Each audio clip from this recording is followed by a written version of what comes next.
இது எல்லாத்துக்கும் உபகரணம். நீங்க எனக்கு ஏதாவது நல்லது பண்ணு நினைச்சீங்கன்னா ஒன்னே ஒண்ணு பண்ணுங்க போறோம். மசால் வடை டீ இது வாங்கி கொடுத்தீங்கன்னா உங்களை வாழ்க்கையில மறக்க மாட்டேன். உங்க எல்லாரும் என்ன அப்பால கண்டுக்கிற வருத்தமா பிரதர்? எப்படி நம்ம டாக்கு இந்த மாதிரி பேசுனதே இல்ல சார்.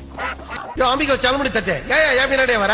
என் கடமையை நான் செய்யறேன் இளவரசரே. கடமை செய்தியா? கடாய் சிக்கன் வாங்கிட்டு பாக்கலாம். அதை விட உயர்ந்த உணவெல்லாம் இங்க இருக்கு. அதை விட்டுட்டு என்னென்னமோ கேக்குறீங்களே. இங்க இருக்கிற எதுவுமே எனக்கு பிடிக்கல. எதத்துனாலும் தலைகிரிகள் விடுது. இப்படி ஒரு வாழ்க்கை கிடைக்காதான் அவன் ஏங்கிட்டு இருக்கான். நீங்க இத ரொம்ப சர்வ சாதாரணமா சொல்லிட்டீங்க. வாங்க என் கூட வாங்க, உங்களுக்கு ஒரு விஷயத்தை காமிக்கிறேன். உங்க ரத்தத்துல என்ன கலந்திருக்குன்னு தெரியுமா உங்களுக்கு? வீர கலந்திருக்கு. அதெல்லாம் கிடையாது இளவரசர். அரச குடும்பத்தோட ரத்தம் தான் உங்க பிளட்ல ஓடிக்கிட்டு இருக்கு. ரத்தமும் பிளட் ஒண்ணுதான். எப்படி பேசுறீங்க பாருங்க, இந்த படத்துல இருக்கிறவங்க எல்லாம் உங்களுடைய மூதாதையர்கள் இளவரசரே. ஐயாவா? ஏன் தாத்தா பாட்டியாது?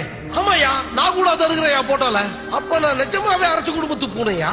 அதுல என்ன சந்தேகம்?